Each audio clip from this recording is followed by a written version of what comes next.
télévision Futurs Médias heure bi su jotee mooy soir d'info gannaaw bu ñu leen nuyoo ñu wax leen ni tamit ne gannaaw le journal de 20h dinañ dalal sur le plateau de soir d'info sunu naataango Assane Samb di directeur de publication du quotidien Rewmi xam ngeen ko jamono gi ñu wax ak yéen parti politique yu bari féete ci langue politique gi ñi ngay dajaloo ngir nag boole seen bopp di waajal élection locale yi nga xamante ne jàpp nañ ko janvier 2022 waaye nag li ñuul ci soow mi mooy ne parti yu mag yi wala yenn ci parti yi bokkuñu ci coalition boobu taxawaayu PDS naka lañ koy jàngatee naka noonu yeneen coalition yoo xamante ni ñi ngi juddu andi fekkente ne nag opposition bi àndunu ci kan moo ci gën a jariñu loolu yëpp dinañ ci taataan xam-xamu Assane Samb gannaaw le 20h lay doon démb nag ci conseil des ministres ki nga xamante ni mooy le président de la République wax na ministre de l'emploi mu daal def le bilan 3 mois après bu ñu lancé le programme xëyu ndaw ñi ana fan la ci toll loolu autorités yi dinañ ko wax officiellement loolu moo tax nag tey jii ñu woo fii itam sur plateau soir d'info ki nga xamante ni moom moo jiite les diplômés sans emploi du Sénégal ñu koy wax Yves Zalé maa ngi lay nuyu di la dalal ci plateau bi. merci Binta maa ngi leen fay di la nuyu ñëpp ñi ñuy déglu di ñu seetaan. Barthélemy. waaw maa ngi lay fay Binta fay naa la di dalal sunu gan di Yves. Yves wax naa ko sànq nee naa président nee na un bilan après 3 mois bu ñu lancé le programme xëyu ndaw ñi yéen ñi nga xamante ne yéen a ngi doon wut xëy boobu ba léegi am ngeen seen diplôme te amu leen ko seen bilan lan la. merci Binta mais di nga ma permettre ma jaale. parce que dañoo ñàkkandoo daanaka ñaari kilifa ci réew mi mooy le xalif général day Baye Fall. ñu ngi koy jaale Sëñ Muntaxa mi fi nekkal Sëñ Touba.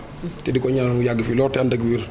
waaye dañoo ñàkk tamit kenn koo xam ne papa la woon si regroupement des diplômés sans emploi muy maître Alioune Badara Cissé. bi nga xamante ni aux premières heures de la création de la structure en 2011 mu ngi doon jàppale suñuy mag ba ñun ñii ba mu ñuy jàppale chaque fois day waxtaan ak ñun.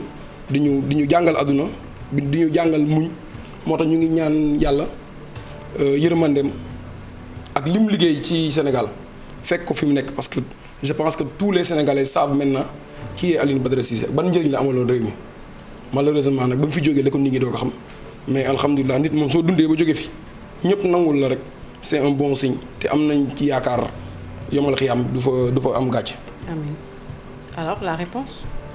waaw concernant bilan bi conseil présidentiel sur l'emploi bu 22 avril. dafa am lu ko jiitu daa am ay événements yu amoon mois de mars et bien avant mars dafa amoon Barça wala Barsaq te boobu je pense que octobre daaw ñëw naa fi soir d'info di ci wax di alerter sur mbëkk mi Barça wala Barsaq. malheureusement kenn dégluwuñu ñu ne jeunes yi seen yaakaar tas na jeunes yi sonn nañu ba mu jur li mu jur. président génn mois de mars d'abord mu jël ay engagement le 22 avril ñu organiser un conseil présidentiel sur l'emploi foofu la ñu njëkk a fausser le jeu parce que ba ñuy organiser conseil présidentiel pour l'emploi ñan ñoo fa nekkoon on a appelé des fonctionnaires des gens qui travaillent des gens de la mouvance des non jeunes. yaa ngi woon ci salle bi. maa ngi woon ci salle bi maa ngi ñëw. man maa ngi woon ci salle bi. des non jeunes. des non-chômeurs des gens yoo xam ne ils n'ont pas participé aux manifestations seen yoon nekkuñu ci manifestation parce que ils ne sont pas dans le besoin c'est les gens qui étaient dans le besoin ñoo nekkoon dans la rue. parce que ñoom ñoo amul leen métti.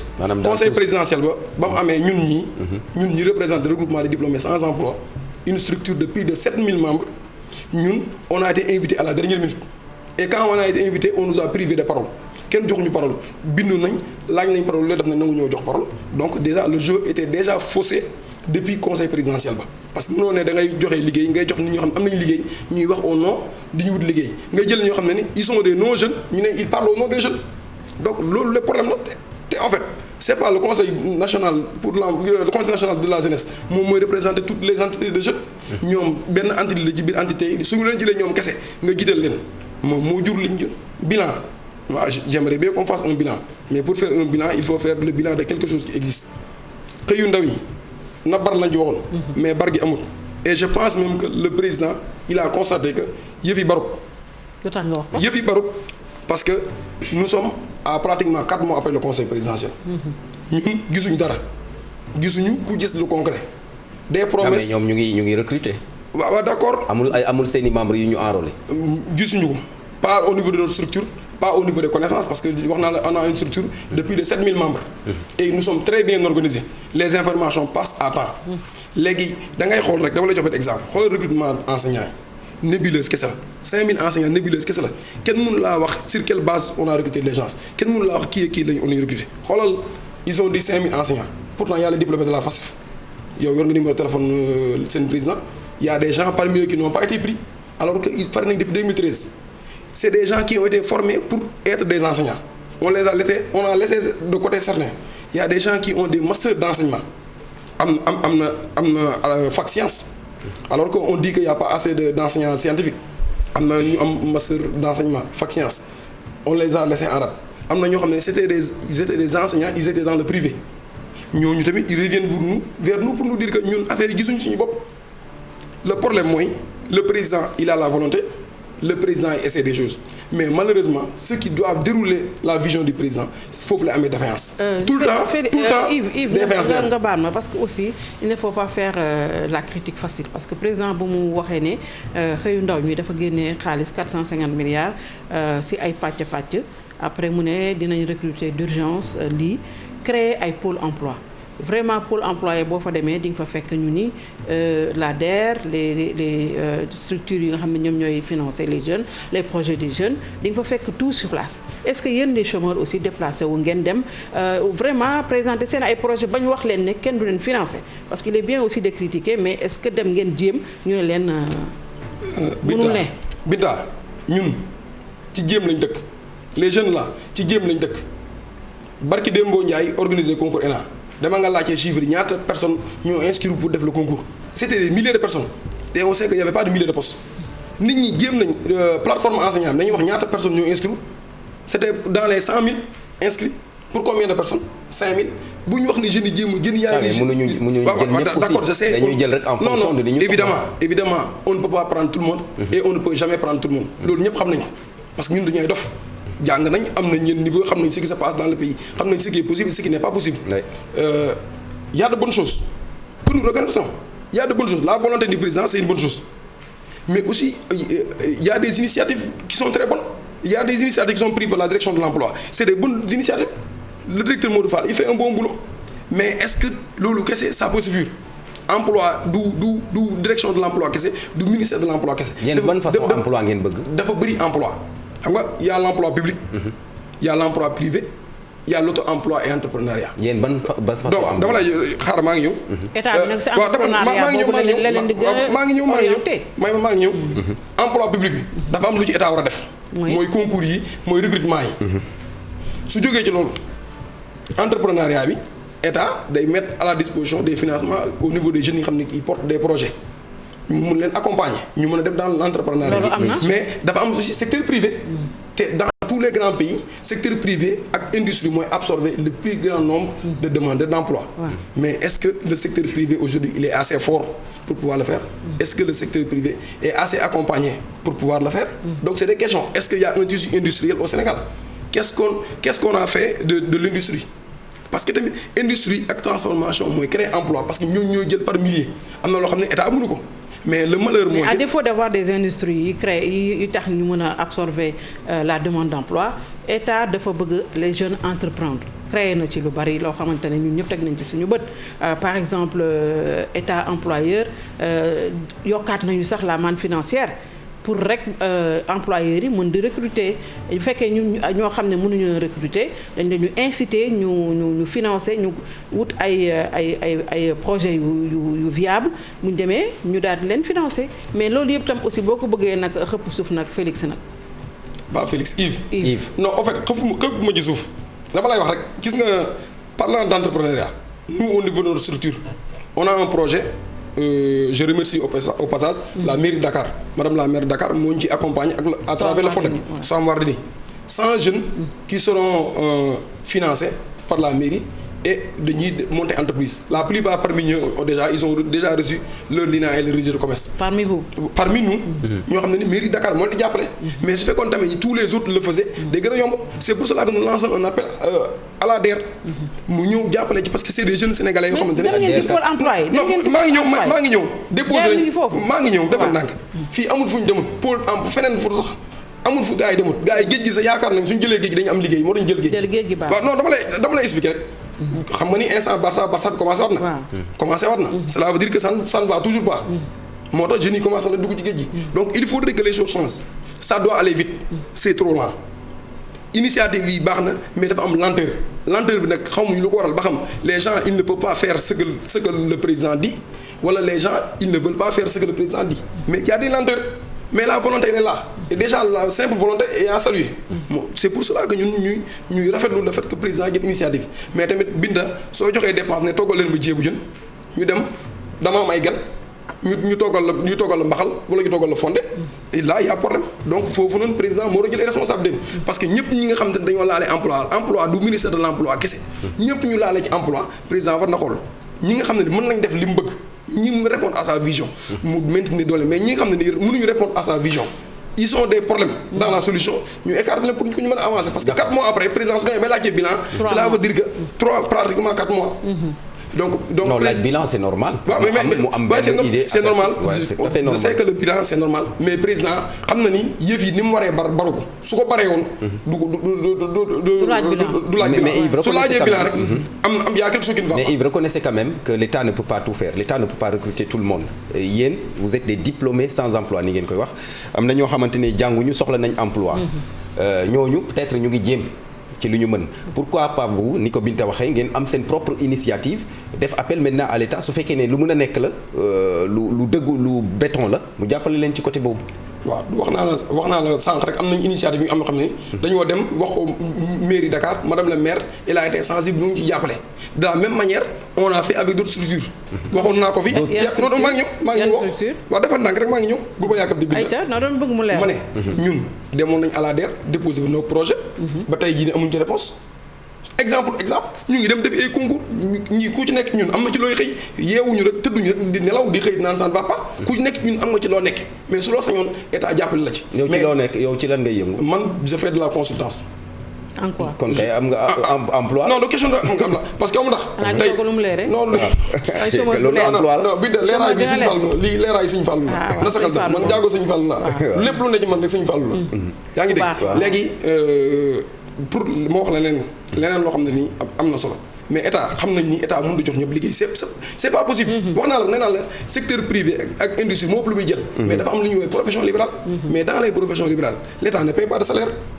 L'État n'entretient, l'État ne fait rien. Au contraire, les gens qui sont là-bas, ils payent de l'impôt, ils contribuent parce que à l'instant on parle de la profession libérale quand même état du la fay yow yaa choisir sa bopp être libéral. Mais tamit soo bëggee dem profession libérale. Les gens en complicité avec certains membres du gouvernement wala certains responsables ñu bloqué la y a problème. maanaam mais regarde les jeunes pharmaciens. Les normes c'est là où il y a 5000 personnes. Il doit y avoir une pharmacie. Mais c'est pas respecté. Combien de jeunes pharmaciens sont là? Et vous savez que si un jeune pharmacien ouvre une pharmacie, il prend des vendeuses. Il prend un agent de sécurité. Il crée de l'emploi. Mais les jeunes pharmaciens ils ont des problèmes pour avoir leur pharmacie. maa ngi ñëw. C'est le problème pour les avocats au Sénégal. li fi amul fenn dans le monde c'est le seul pays où il y a plus de magistrats que d'avocats. Moins de 400 avocats qui exercent pour 16 millions d'habitants xoolal ñoom déjà da ngay xool benn comparaison magistrat ñu lépp avocat ak magistrat ñoo defandoo concours au mois de février mars. magistrat yi pare nañ ba commencer formation. barreau ba léegi nii résultat yi mënta génn. La stratégie c'est quoi dañuy jël concours bi ñu tirer ko en longueur pendant une année que le concours dure une année comme ça il gagne une année pour pouvoir. D'accord. Retarder les choses. maa ngi ñëw ci profession libérale laa maa ngi eggali maa ngi ñëw. des na notaire yi. des na notaire yi. Sénégal la ngi nii. yéen daal da ngeen ciblé seen am da ngeen ciblé ak Binta ñi dañoo ciblé seen. non question de cible dañuy wax dëgg. mais lan moo tax Sénégal. xam loolu tax ma lay laaj sànq ban façon emploi ngeen bëgg. mais les diplômés. xam nga ni emploi ñu war am. xam ne lu ñu war am yow soo jàngee am sa doctorat en fac de médecine. mais tu dois être un médecin. soit pouvoir exercer dans le public wala nga exercer dans le privé mais si loolu ñu mënuñu ko def ñu ne demal bay wala demal jaay café Touba c'est vraiment en quelque sorte aveu d'échec la mauvaise foi maa ngi continuer Sénégal ñaata notaire moo fi am il y a moins de notaires. Même si nous saluons le fait que le ministre de la Justice a demandé à la Chambre des notaires d'organiser le concours.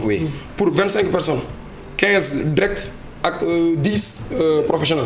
Même si sur le nombre nous ne sommes pas d'accord parce que déjà 25 c'est peu, mais aussi 10 directs c'est beaucoup. 10 professionnels c'est beaucoup. Sur un quota de 25, 5 la waroon am parce que d'habitude dans les concours professionnels bi c'est dans 25% yi pratiquement du ko dépassé kon su doon organiser concours bi ne 25. 20 yi direct la waroon doon 5 yi mu doon professionnel. donc mais wolof léegi na ko ndar xëyul sotti. continuer leen di def concours yi rek xëy na ku chance am ñëw danañ la jël yow juriste consultant nga. consultance ngay def wax nga ko léegi. est-ce que fi mu ne nii Yves t'es la personne idéale pour mun a diriger les diplômés sans emploi dans la mesure où yow déjà am nga ci loo jàpp. non waxuma la am naa ci lu ma jàpp. lii sama xam non déglu. non il faut pas confondre les choses. man dama am xam-xam ci droit Barthélémy tey mën nga maa wone ma Yves problème tel la am. man ne la nii de soo ko defee mën naa sotti nga def ko mu sotti nga kontaan ci. parce que service laa la rendre. c'est comme nga dem ci médecin ne ko sama bopp non dama lay expliquer. comme nga dem ci médecin ne ko sama bopp day metti mu presque la ordonnance ne léegi li nga jël ko docteur de kontaan naa am téyel ci lii maa la ko jox. loolu foo laa bëgg a expliquer pour maanaam ñun tooguñu di nelaw ak yeew rek di naan président liggéeyut non nekkuñ ci loolu. parce que nag ku toog 1 an 2 ans gisoo président déggoo président yaakaar naa ni di nga nekk sa bopp fii ñëpp ay góorgóorlu mais loolu taxu ñoon jóg. ba may am bac jógee Mbàkke ñëw université Cheikh Anta Diop di jàng fac droit ba fi am master 2 am na lu taxoon amoon na objectif bu ma taxoon jóg comme bind mi jàng tey journalisme su dee yow nag rek noonu bind mënoo def journalisme toogal ci koñ bi ngay jaay café wala ngay jaay ceeb mais loolu tax na bindaa jàngi mais cela ne veut pas dire que tamit liggéey boobu liggéey bon la parce que liggéey bon amul y a pas de sous-métier mais nag lépp loo gis dafa am yoon parce que mbir moo gis dafa am ñu ko moom ak ñu ko moom malheureusement dëkk la boo xamante ne soo amul bras long maanaam soo amul wéeruwaay politique. du sotti mais Yves lu ma bëggoon xam mooy ne dem ngeen DER déposer fa financé wu leen mais après dañu recommencer waat avec les pôles emploi. bi mu amee ba léegi est-ce que delluwaat ngeen fa ressusciter waat seen ay projet wala defaat yeneen ba xam ndax accepté nañ ko wala rejeté nañ ko.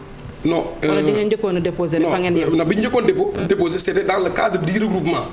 En tant que personne morale. ñu régler dossier yi. yóbbu ko bokkul ak initiative individuelle. Individuellement les gens sont en train de déposer. Les gens sont en train de déposer mais nag kenn développe ma notification que il a été satisfait par rapport à ça. donc loolu mënu ma ci communiquer man je communique. depuis kañ lañ commencé déposer. depuis ba ñu. ku nekk sa projet individuel. waaw sa projet individuel les gens déposent mais ce que je connais amagul kenn ku ma woone ma coordonnateur wala président. ni j'ai été satisfait sur ce point là donc loolu mënu ma ci communiquer. je communique sur quelque chose de concret. lépp lu concret. mais yéen tey jii lan ngeen yaakaaroon ne président tey jii bu ko defoon tey jii au moins dina faj saafara le problème de l'emploi des jeunes parce que dafa mel ni gisu leen seen bopp ci li mu mujj a joxe. comme solution. li jot a jàll moom gisuñu suñu bopp xamuñu nag lii ñëw loolu yàllaa ko xam. mais président li mu war a def mooy. mu maximiser sur les professions libérales auto-emploi bi ñu accompagner les jeunes jox leen financement ak suivi parce que joxe financement c'est bien dafa am suivi. suñu la joxee financement par ñu lay topp xool li ñu lay financer lan nga ciy def et que ñun ñëpp ñoo xam ne ni finance nañ leen ñu mën leen topp de telle sorte ba ñu mën a rembourser pour que d'autres mën ci bénéficier. mais il faudrait tamit mu mettre en place un tissu industriel. tissu industriel mooy développer dëkk léegi su ko defee. transformation mais dëkk bi matière première kese la. transformation bi déjà suñ ci travail woon ça peut régler beaucoup de choses. absolument ay buy ay bisaab. on a les ressources. ay mango yooyu war nañ ko mën a ay limon war nañ ko mën a transformer. loolu ça crée de l'emploi mais yooyu du ngeen ko def. non yéen diplômé sans emploi loolu ça demande des moyens. du loo xam ne ku xëy am problème 10 000 wala lu mu fayee néeg. location baa ngi ni cher bay bëgg a dee kenn mënta am néeg Dakar soo bëggee monter sa petite entreprise rek mënoo fay location. parce que xam nga ne tey soo monter entreprise bu bees di nga def benn 6 mois boo xam ne le temps que les gens t'observent pour voir vraiment tu fais l'affaire ñu doog a ñëw loolu mënut a nekk location bi dafa cher dund bi dafa métti donc loolu am na loo xam ne mënoo ko parce que. ku am moyen moo ko mën ku mën a miser pendant 1 an 2 ans xaar profit moo ko mën parce que ñun nag jàng nañ économie jàng nañ finance am na loo xam ne xam nañ ko on a des gens qui s'y connaissent dans plusieurs secteurs donc état li mu war a def mooy au niveau de l'organisation des concours parce que c'est possible l'administration en a besoin on a un déficit de policiers on a un déficit de gendarmes même si récemment ay recrutement def nañ ko mais loolu c'est une réalité. Donc il faut ñuy yokk au niveau des enseignants il y a un déficit mais ces gens-là il ne faut pas toujours penser au salaire que vous donnez mais il faut penser à ces gens-là ban apport lañu amal société bi. xoolal recrutement fonction publique 5415 5425 non recrutement fonction publique bu ñu annoncé depuis 2018. ba léegi nii kenn mënu la jox lu concret. même si barki démb am na une liste bu génn au niveau de la santé mais les autres secteurs doo dégg recrutement yi doo ko gis les recrutements ça passe en catimini et en douceur. da ngay toog rek gis nit ñu ne ko recruter nañ la fonction publique te kenn xamul sur quelle base la liste génnul dara génnul donc dafa bëri ay manquements yoo xam ne ni les gens le font à l'insu du chef malheureusement à l'insu du chef parce que am na loo xam ne ni président xamu ko su ko xamoon du ko seetaan. moo tax gis nga woon naa la sax. bind nañ ko yàggut barkaati dem rek bindaat nañ ko c'était pour coytu ko ci lii parce que ñun dañoo waroon sortir un communiqué sur évaluation du conseil présidentiel malheureusement bañ demee ba koy génnee dafa tombé ministre de la justice mu feebaroon ñu surseoir xaar ba mu reprendre les activités entre temps il a repris les activités décès maître Alioune Badara Cissé am na fi. te kooku nekkoon na suñu papa. nekkoon suñu kilifa.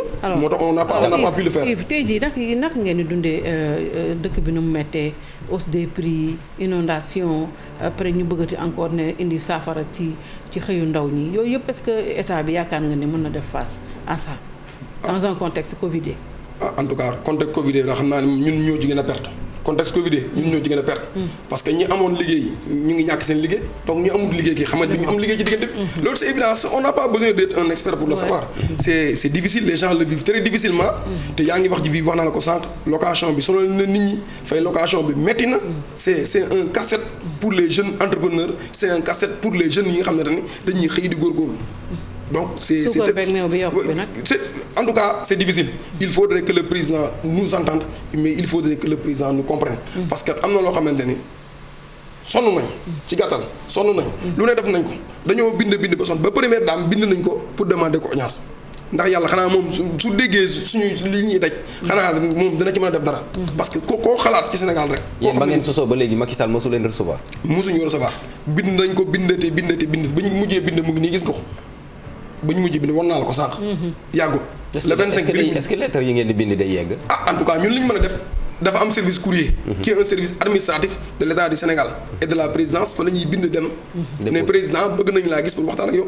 mais nag ñun li ñu mën mooy suñu devoir ni ñuy bindee président noonu la ñuy bindee ñeneen certains ils nous ouvrent leur porte malheureusement d'autres ne le font pas. am na ñoo xam ne tey ils nous ouvrent leur porte.